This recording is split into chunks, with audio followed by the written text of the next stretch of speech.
تو ہم ایک بات دیکھتے ہیں کہ یہ دنیا جس پہ وہ قادر مطلق ہے، جس کی مرضی کے بغیر پتہ بھی نہیں ہلتا، اومنی پوٹنٹ ہے، یہ دنیا چل کیسے رہی ہے؟ اور اس دنیا کا حال کیا ہے؟ 45,000 بچے جو 10 سال کی عمر سے کم تھے وہ غزہ میں مرے ہیں۔ بھوک سے کالا ہانڈی میں بچے مرتے ہیں اور ڈپتھیریا سے مرتے ہیں۔ ڈپتھیریا عجیب مرض ہے، گلے میں جالی مرنا شروع ہوتی ہے، بچہ نیلا ہو جاتا ہے، غریب کا بچہ، اس لیے کہ وہ پاسدار نہیں۔ یہ قادر مطلق ہے جو چاہے کر دے، اسے آپ دعائیں مانگتے ہیں ہماری یہ کام کر دے وہ کر دے، تو اس کا مطلب ڈے ٹو ڈے لائف میں وہ انٹرفیئر کرتا ہے اور یہ دیکھ رہا ہے وہ۔ اگر وہ واقعی بھی ہے فار ڈسکشن سیک، تو میں جب دنیا دیکھتا ہوں تو میرے دل میں اس کے لیے کوئی عزت نہیں پیدا ہوتی۔ یہ کیا کر رہے ہو تم پورے آل پاورفل ہو، اومنی پوٹنٹ ہو، اومنی پریزنٹ ہو، تم تو وہاں غزہ میں رہے ہوگے نا، تم ہر جگہ ہو، تم دیکھ رہے تھے کہ بچے کی کیسے دھجیاں اڑ رہی، تم دیکھ رہے تھے اور تم چاہتے ہو میں تمہاری پرستش کروں گا، تم ہو بھی۔ جاوید اختر صاحب نے بار بار یہ بات دہرائی کہ دیکھو اگر اللہ ہے، خدا ہے، کریٹر ہے، گاڈ ہے، تو فلسطین میں اتنے مظلوم قتل ہو رہے ہیں، ان پہ خدا کو ترس کیوں نہیں آتا؟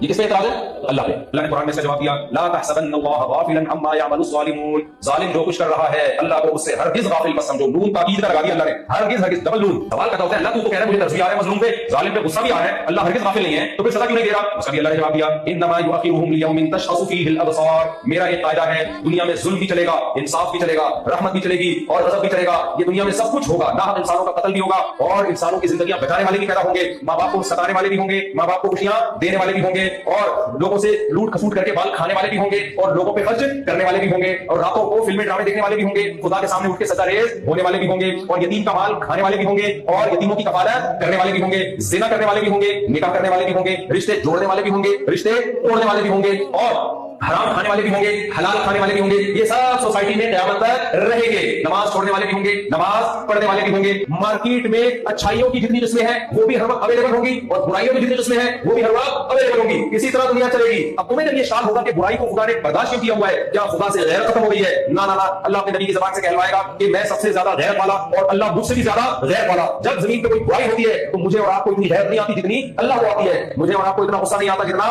اللہ کو آتا ہے، تو پھر اللہ انتقام کیوں نہیں لیتا؟ تو اللہ اس کا جواب دیتا ہے، انما یؤخرهم لیوم تشخص فیہ الابصار، میں نے ایک دن رکھا ہوا ہے جس دن تمہاری نگاہیں پھٹی کی پھٹی رہ جائیں گی، اس دن کے سختی بچوں کو بوڑھا کر دے گی، اس دن ایسا حساب ہوگا کہ دودھ کا دودھ پانی کا پانی کر دوں گا، ایک بے سینگ والی بکری سے بھی حساب لیا جائے گا کہ سینگ والی بکری نے تجھے کیوں مارا، اتنا سخت حساب کتاب ہوگا کہ تم پکار اٹھو گے کہ اللہ سے زیادہ کوئی حساب لینے والا نہیں ہے۔